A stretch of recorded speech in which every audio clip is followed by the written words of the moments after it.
as we explore ancient worship practices, we encounter the captivating mosaic of Baal worship, a complex tradition with fire symbolizing deep meaning. Over time and across civilizations, ancient rites and beliefs have intertwined to form a complex network.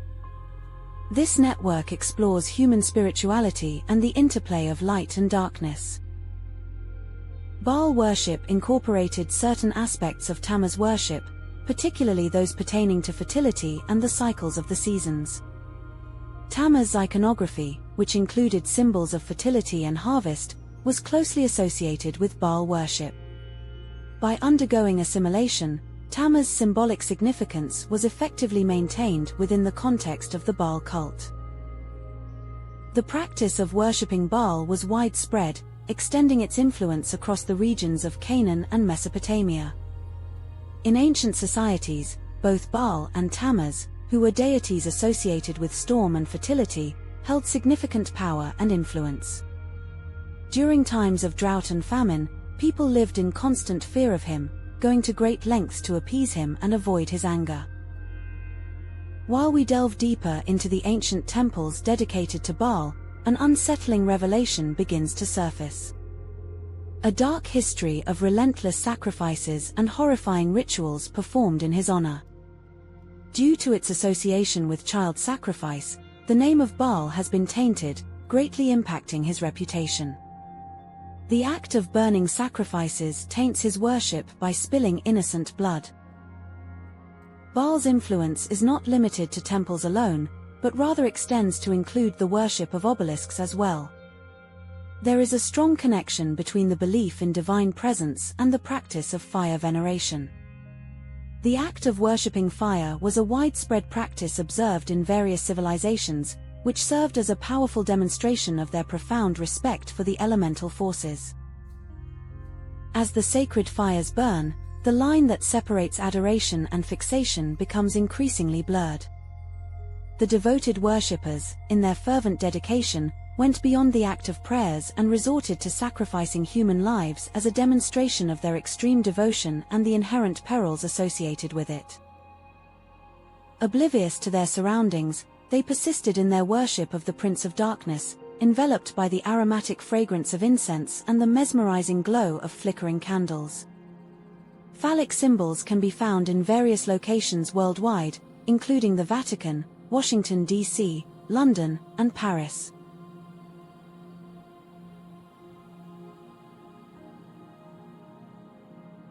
It is crucial to acknowledge and understand the intricate nature and ever-changing characteristics of ancient religious practices.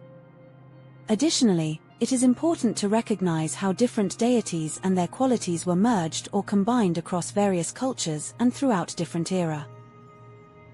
In the ancient city of Babylon, Baal was commonly referred to as Tammuz. However, in the Bible, he was recognized by multiple names, including Tammuz, Moloch, and Baal. The name Moloch has its origins in the Hebrew word melech, meaning king, but over time, it became linked with repulsive religious practices. The connection between all of them lies in the shared themes of fertility, agriculture, and religious sun worship. Baal and Tammuz, who are both deities associated with rain and fertility, are frequently depicted as powerful symbols of abundance. In contrast, the biblical texts link Moloch to the horrifying tradition of condemned child sacrifice. It's questionable why Catholic priests wear wheat symbols as a representation of the Eucharist, and the placement of a Moloch statue in the Colosseum. Have we been fooled into worshipping evil?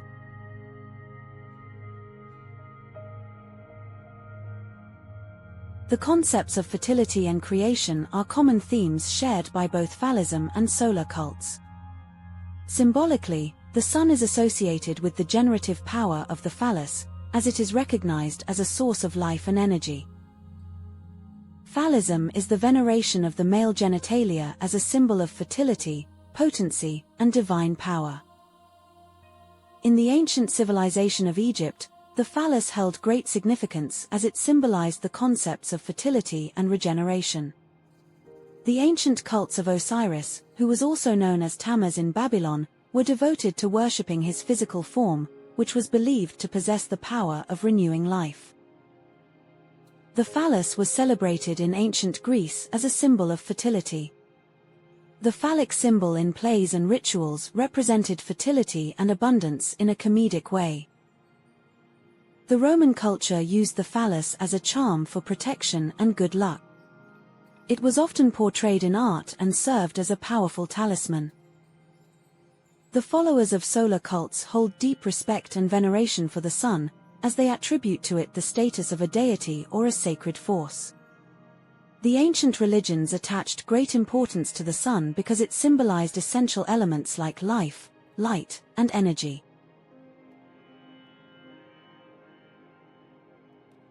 Deities that were associated with the sun, often connected to ideas of creation, expansion, and the continuous cycle of life, were highly esteemed for encompassing a wide array of attributes such as unlimited power and profound wisdom.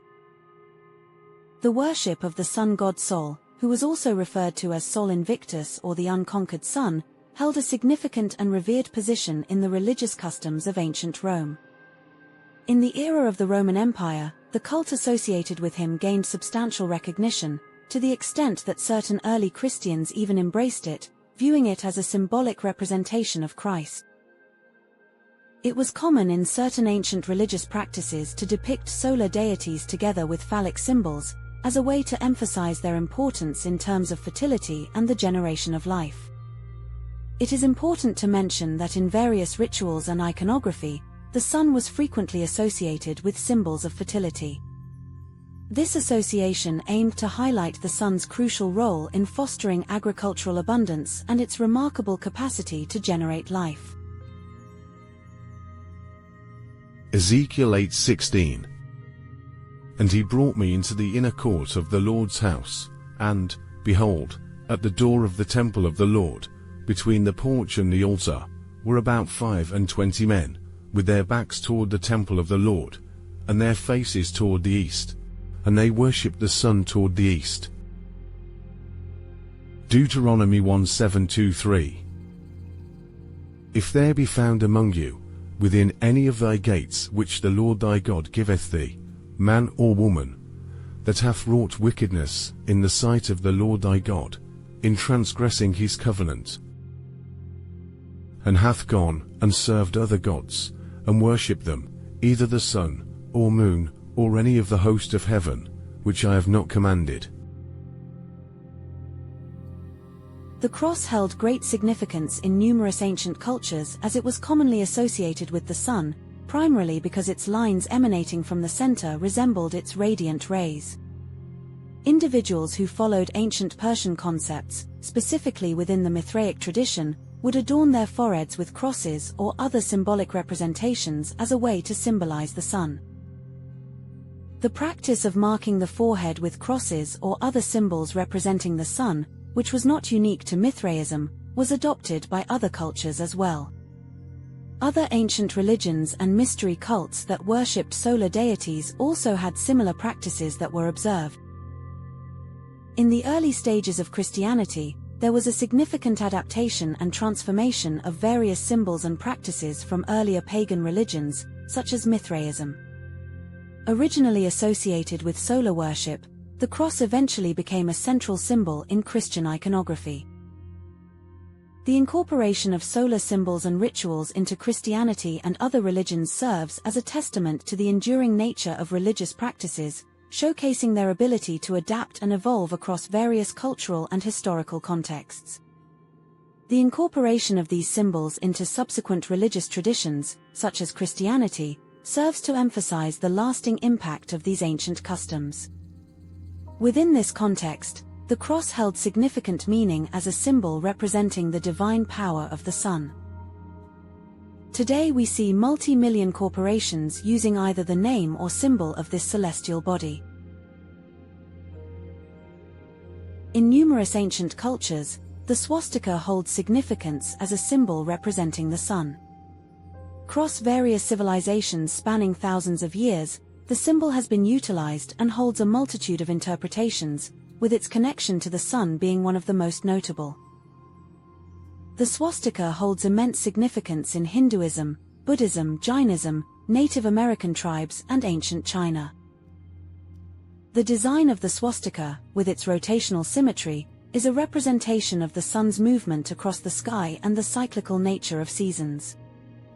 The association of rotation and cycles is one of the main reasons why the symbol of the sun was attributed to it.